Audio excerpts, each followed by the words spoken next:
Il reste moins de 98 km sur les routes du Tour pour cette 4e étape entre le Tréport et Lille. Et vous découvrez Thomas Voeckler qui est échappé depuis les premiers kilomètres avec Luis Angel, Maté Mardones, le coureur espagnol de la Cofidis. 2 hommes échappés avec 2 minutes 30 d'avance sur le peloton. Un peloton où figurent les favoris évidemment, peloton groupé, où figure notamment Chris Froome, le favori de ce Tour de France, qui a chuté en début d'étape. Et c'est l'information de cette journée. Chris Froome visiblement va mieux. Et donc Thomas Voeckler s'est embarqué dans dans une échappée courageuse, suicidaire, on le verra tout à l'heure, mais en tout cas ça fait du bien de revoir Thomas Voeckler à l'avant, Thomas Voeckler en forme, et on va retrouver à l'arrière Jean-François Kerkert avec Andy Flicklinger, le directeur sportif de l'équipe Europcar. Oui, avec Andy, directeur sportif de Thomas Voeckler. Quand Thomas s'en va, c'est jamais pour rigoler, hein. Non, c'est jamais pour rigoler, mais bon, c'est vrai que le terrain aujourd'hui est un petit peu compliqué. Le peloton est très nerveux avec le vent, donc voilà, il a préféré faire la course en tête aujourd'hui. L'échappée de Thomas avec Maté Mardones, elle est suicidaire ou pas? Suicidaire, je pense que c'est sûr qu'elle a peu de chances d'arriver au bout. On a un gros problème. Ça arrive sur la moto, Jean-François, ça arrive. Sur la moto. On va continuer l'interview. Bougez pas, on va le rattraper. Ne prenez pas de risque, Jean-François. Ne prenez pas de risque. Eh bien, on s'en est sorti. Donc, ça, c'est pour le premier étage de la fusée. Thomas va peut-être aller au bout. Le deuxième étage, c'est Brian Cocard. Il y a le sprint possible, probable. Oui, c'est ça. Bon, Thomas devant, Brian derrière. Ça nous évite aussi de travailler. Donc Thomas voulait faire des efforts à l'avant. Aujourd'hui, avec le vent, il va peut-être y avoir un petit groupe qui va le rejoindre dans le final. Donc on ne sait pas trop comment ça va se goupiller. C'est un petit peu nerveux là. Et pour en finir, si d'aventure il y avait sprint, hier... En tout cas, il nous a prouvé depuis le début du tour qu'il était... Marcel Kittel a l'air très très fort, mais bon, il a espoir de le battre, donc on va voir comment ça va se passer ce soir. Bon, une belle journée pour Europcar, on vous la souhaite.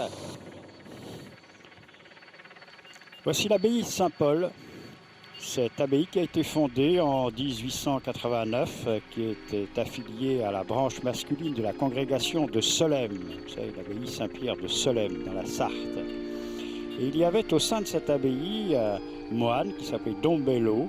Ça se passe à la fin des années 1800. Il a dirigé au sein de l'abbaye un cabinet d'architecture d'où sont sortis des projets de construction. On appelait ça le style dombellotisme d'ailleurs.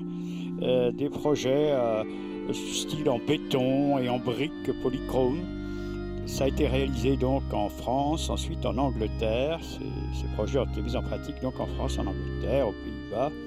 Et le père André Bouton ensuite a réalisé des enluminures et des décorations pour des ouvrages. Cela a provoqué vraiment l'admiration de tous les visiteurs.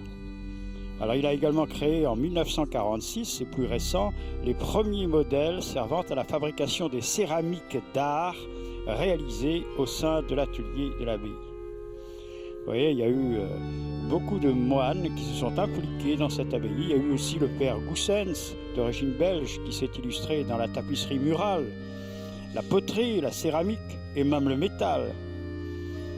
Et puis, il y a eu aussi un père qui s'appelait le père Kolevka, qui lui a travaillé notamment à la création de vitraux en France et à l'étranger.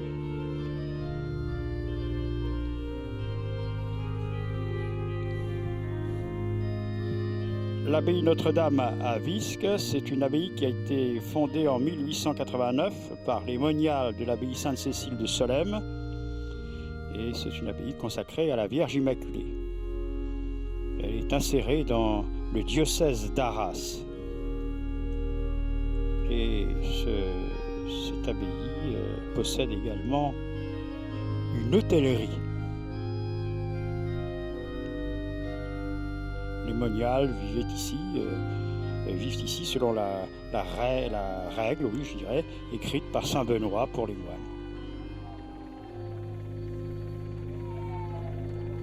'Vous '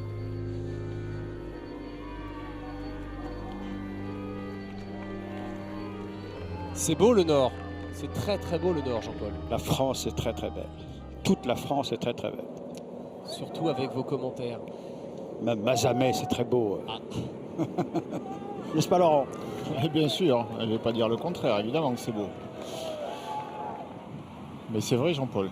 Vous arrivez à... La France est très très belle, mais vous arrivez à nous passionner, à sublimer ces images avec vos explications, toujours très intéressantes. Alors qu'on vient de découvrir Bokeh Mollema, victime d'une chute tout à l'heure au même moment que Chris Froome. Et justement, tiens, en parlant de Chris Froome, on parle d'Alberto Contador. Je suppose que beaucoup d'entre vous vous êtes toujours demandé un petit peu ce qu'il y avait dans les valises des coureurs, les petites choses qu'ils amènent, les porte-bonheur. La réponse tout de suite en images.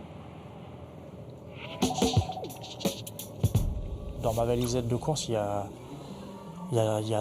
3 doudous. Et donc 2 qui représentent mes 2 filles et 1 qui représente ma femme. Donc voilà. Dans ma valise, j'emporte tout type de films ou de séries TV. Ça me divertit quand la course est terminée et ça fait vraiment du bien de déconnecter. J'emporte mon ordinateur, mais aussi des bouquins. Mais la musique reste le plus important pour moi.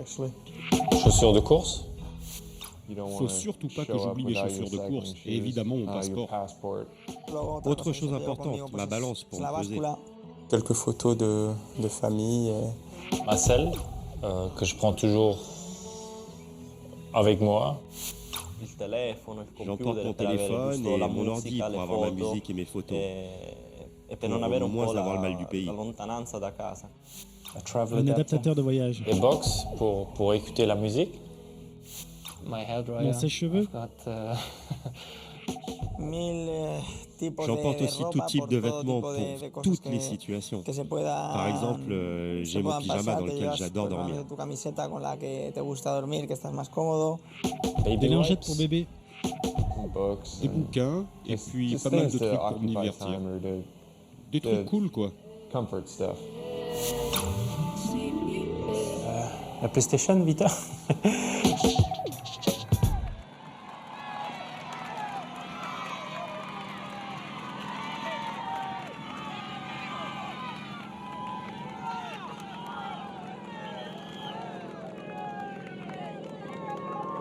M'empêcherait de dormir, je crois. Non, ces jeux-là, enfin, voilà quoi, c'est pas pour moi. Moi, j'ai juste mes crayons, mes affaires pour, pour passer un bon Tour de France et ne rien oublier, surtout que rien ne m'échappe. Et une paire de baskets aussi pour aller courir. Ah oui, c'est vrai. De running. Bon, pour l'instant, elles sont quasiment neuves là. Privilégie le sommeil pour l'instant. Alors que nous arrivons à Saint-Omer et nous allons découvrir le vélodrome Jacques Anquetil. Je suppose, Jean-Paul, que vous avez des choses à nous dire sur ce vélodrome. Eh bien, oui, c'est en 1894 que le terrain sera d'abord trouvé. Il y aura une piste en 1896, dès 1896. Il y aura une piste, donc il va voir le jour. Et la fusion du Vélos Club Audomarois avec le sport Audomarois va former l'Union sportive de Saint-Omer et la pelouse servant de terrain de football. Alors, il y a quelques années, eh bien, le vélodrome fut baptisé du nom de Jacques Anquetil.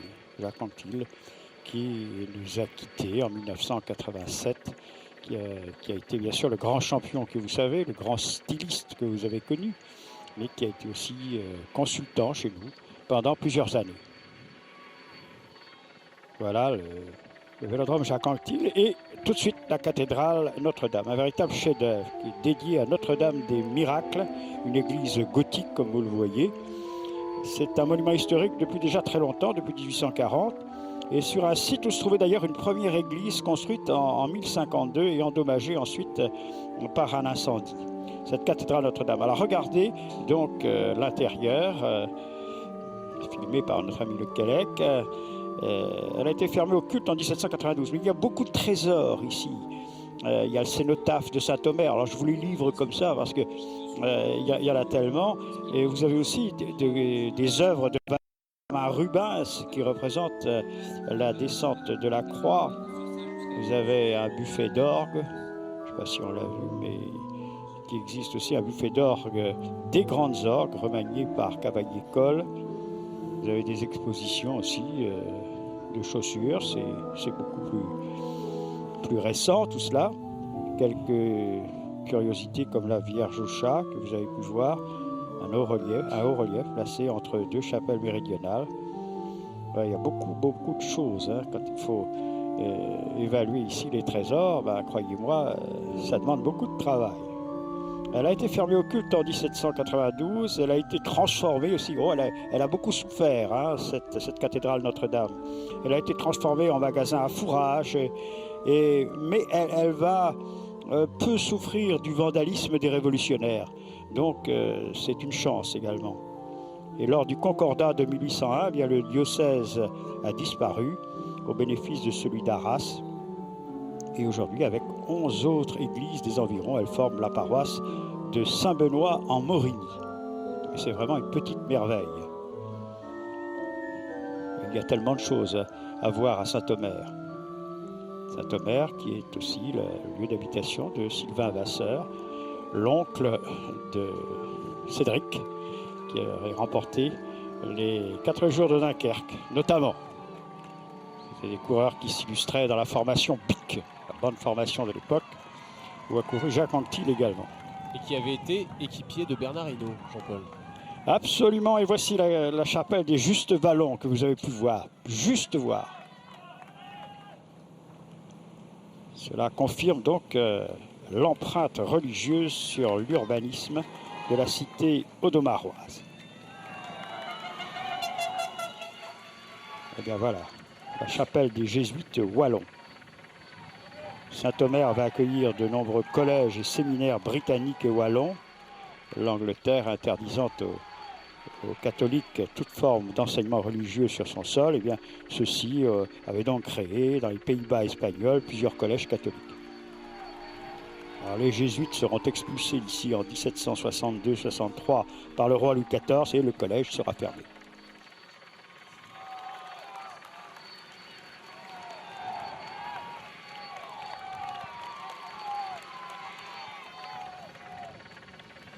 Et pendant que vous nous parliez de ces magnifiques monuments, Jean-Paul, un point important, c'est que l'écart se réduit sensiblement. Nous étions à 3 minutes 30 il y a encore une vingtaine de kilomètres et nous ne sommes plus qu'à 2 minutes d'avance pour Thomas Voeckler et Luis Angel Maté.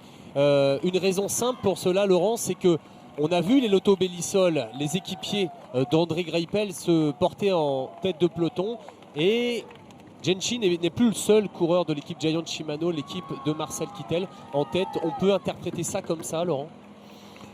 Oui, puis également, vous savez, les deux hommes de tête, il ne faut pas se tromper, hein, ils roulent quand même assez vite, il y a un vent de côté. Cédric Vasseur nous l'a dit depuis le départ de cette étape, la direction est quand même à peu près toujours la même s'il y a quelques légers changements de direction, on va à peu près vers le même cap de l'ouest à l'est.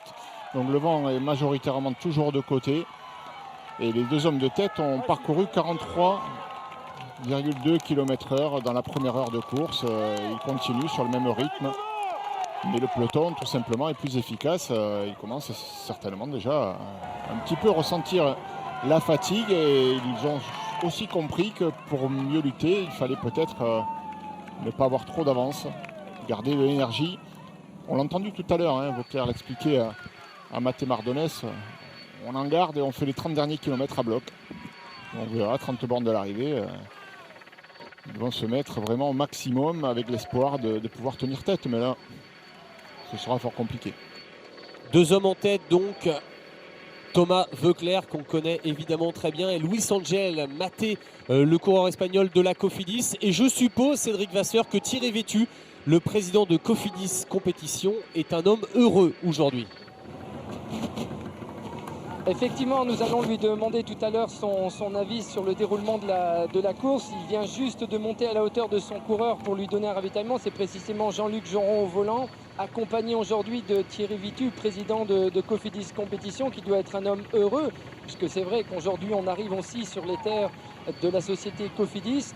Même si l'écart est en train de baisser, j'ai l'impression que du côté des directeurs sportifs, on est en train tout simplement de passer la consigne en ce qui concerne Dominique Arnoux pour Thomas Voeckler et Jean-Luc Joron pour Luis Angel Maté, tout simplement de baisser un peu le rythme et de jouer avec ce peloton. Nous allons juste monter à la hauteur de Thierry Vitu. Voilà, je vais lui poser la question. Thierry, bonjour. Bonjour. Et je vous vois beaucoup depuis le début du Tour de France. Il y a une bonne dynamique au sein de cette équipe Cofidis. Oui, depuis qu'on est parti, l'équipe marche bien. Elle est présente, elle se montre à son avantage. Et le maillot à pois, c'est une belle récompense, me semble-t-il, pour ces premiers jours. Oui, on vous a vu avec Jean-Luc Jonron monter à plusieurs reprises à la hauteur de Luis-André Maté. Le petit problème, c'est que l'écart est en train de baisser. On est encore loin de l'arrivée à Villeneuve d'Ascq. Quelle est la stratégie? Est-ce qu'il y a une stratégie préécrite? La stratégie, non. Enfin oui, il y en a une, mais c'est d'être le plus longtemps possible devant et de bien se préparer derrière pour que si jamais l'échappée se fait reprendre, on puisse répondre tout de suite présent. Oui, être échappé avec un coureur comme Thomas Voeckler, c'est toujours une bonne nouvelle. Gagner une étape à quelques mètres du siège social de Cofidis, vous êtes preneur.